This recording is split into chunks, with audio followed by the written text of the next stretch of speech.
My name is Arif. I'm 76 years old. I'm recording this because I don't know how much time I have left to say it. Not because I'm sick, though my knees remind me every morning that I'm not young anymore, but because I've already spent too many years not saying things. It's time I finally spoke my truth while the light is still with me. And I'm tired of it. I grew up in a house where feelings were something you kept inside. My father worked at the textile mill. My mother managed the household. We ate dinner together every night. We didn't talk about hard things. If something hurt, you stayed quiet. If you were angry, you went to the rooftop. If you loved someone, well, you provided for them. You did your duty. That was supposed to be enough. I learned early that speaking up caused problems. When I was 9, I told my father I didn't want to work in his friend's shop during summer because the older boys there made fun of me. He looked at me like I'd said something shameful. "We don't complain, Arif. You should be grateful for the opportunity." So I stopped complaining. I stopped saying when things hurt. I got very good at swallowing words. When I was 21, I met a girl named Nadia. She had bright eyes and a quick laugh, and she was the daughter of my father's business partner. We were introduced at a family gathering. She was intelligent. She asked questions that made me think. She noticed things about me no one else did. One evening, we were sitting in their family's courtyard during a wedding, and she turned to me and said, "I think I could be happy with someone like you, Arif." I felt something rise in my chest, something warm and terrifying.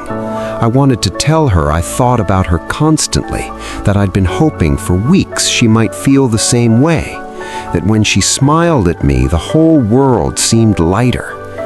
But I didn't say any of that. I nodded. I looked at my hands, and I said, "That's good to hear. That's good to hear." She never said anything like that again. We got married 6 months later, not because of some grand declaration, but because both families thought it was a good match. Her father approved, my parents were pleased. We had a simple wedding. I wore my father's sherwani.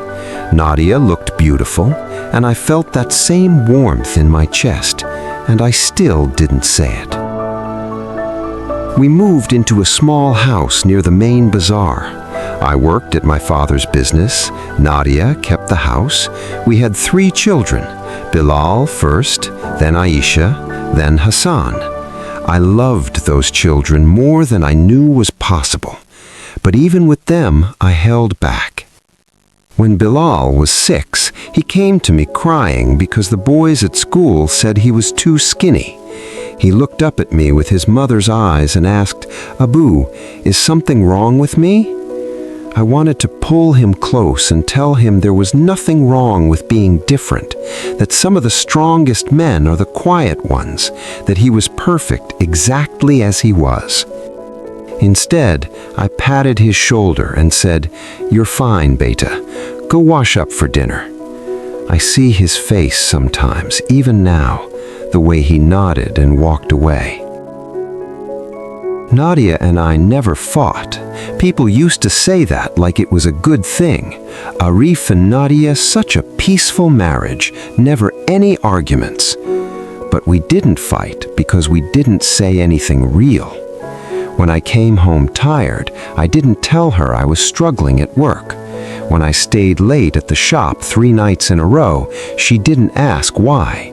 When I felt lonely sitting across from her at dinner, the children grown and married, the house too quiet, I just finished my food in silence.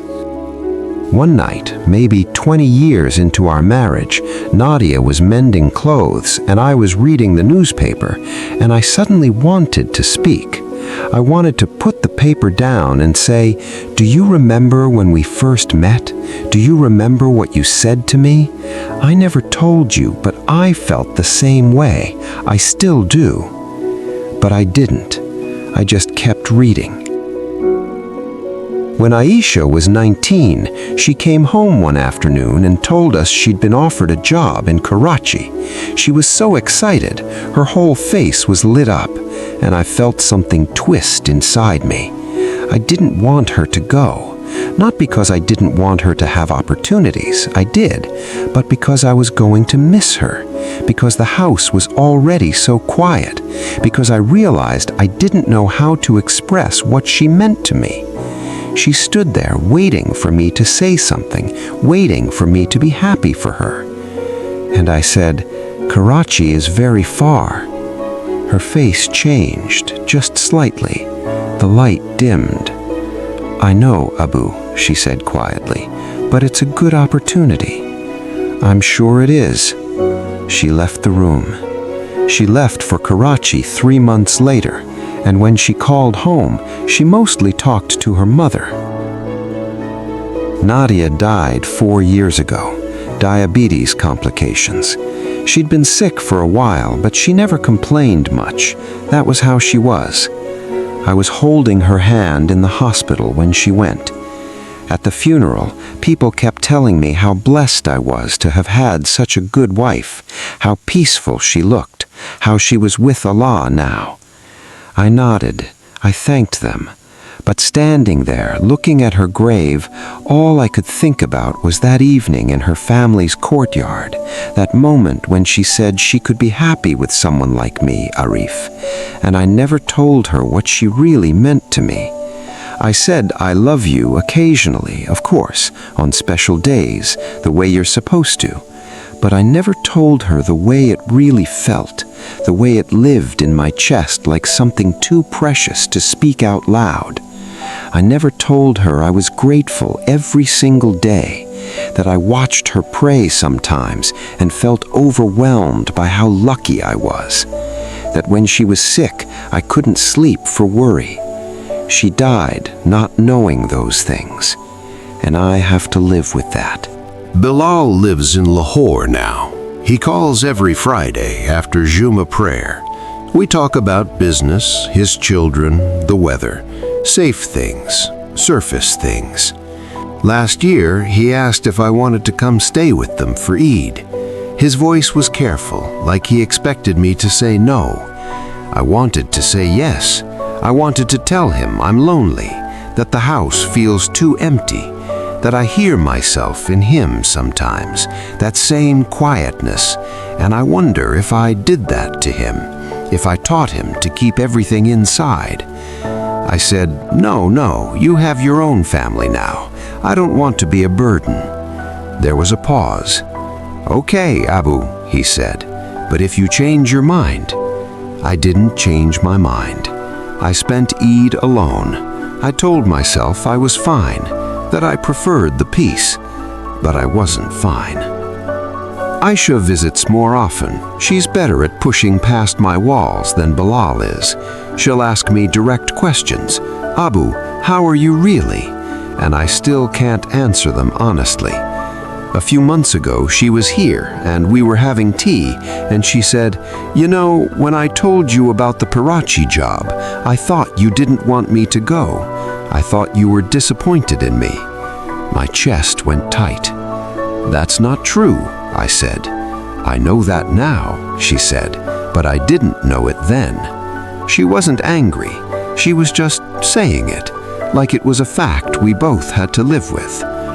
I wanted to tell her I was scared, that I didn't know how to say I was proud of her, that watching her leave was one of the hardest things I'd ever done, and I handled it badly, and I'm sorry. I said, "Well, it was a long time ago." She nodded. She finished her tea. She left a few hours later. I sat in the empty house for a long time after she was gone. I think about all the moments I stayed quiet, all the times I could have said something real, something true, and I chose safety instead. I told myself I was being strong, dignified, that I was keeping the family peaceful, but I wasn't keeping peace, I was keeping distance. And now I'm 76, and the people I love most in the world don't really know me because I never let them. Nadia never knew how deeply I loved her. Bilal doesn't know I'm proud of him. Aisha doesn't know I think about that afternoon all the time, and I wish I could go back and do it differently. They don't know because I never said it. I thought there would be more time. I thought eventually, somehow, they would just understand that love could be understood without being spoken, that providing for them was enough. But it's not enough. Not saying things doesn't make you strong. It just makes you invisible. It makes the people you love feel alone, even when you're right there. I don't know how much time I have left. Maybe years, maybe less. But I know this. I don't want to die with all these words still inside me. So I'm saying it now, even if it's late, even if it's just into a camera. I loved Nadia. I love my children. I'm proud of them. I'm lonely. I'm scared sometimes. I wish I'd been braver. I wish I'd said what I felt. If you're listening to this and there's something you've been holding back, something you've been too scared or too proud or too tired to say, don't wait. Don't think there will be a better time. Say it now. Say it imperfectly. Say it awkwardly. Say it scared. But say it. Because someday you'll run out of chances and you'll be 76, sitting alone, wishing you'd been brave enough to speak. I'm Arif, and I'm saying what I should have said a long time ago. If this meant something to you, I don't know, maybe leave a comment or just sit with it for a moment. That's enough.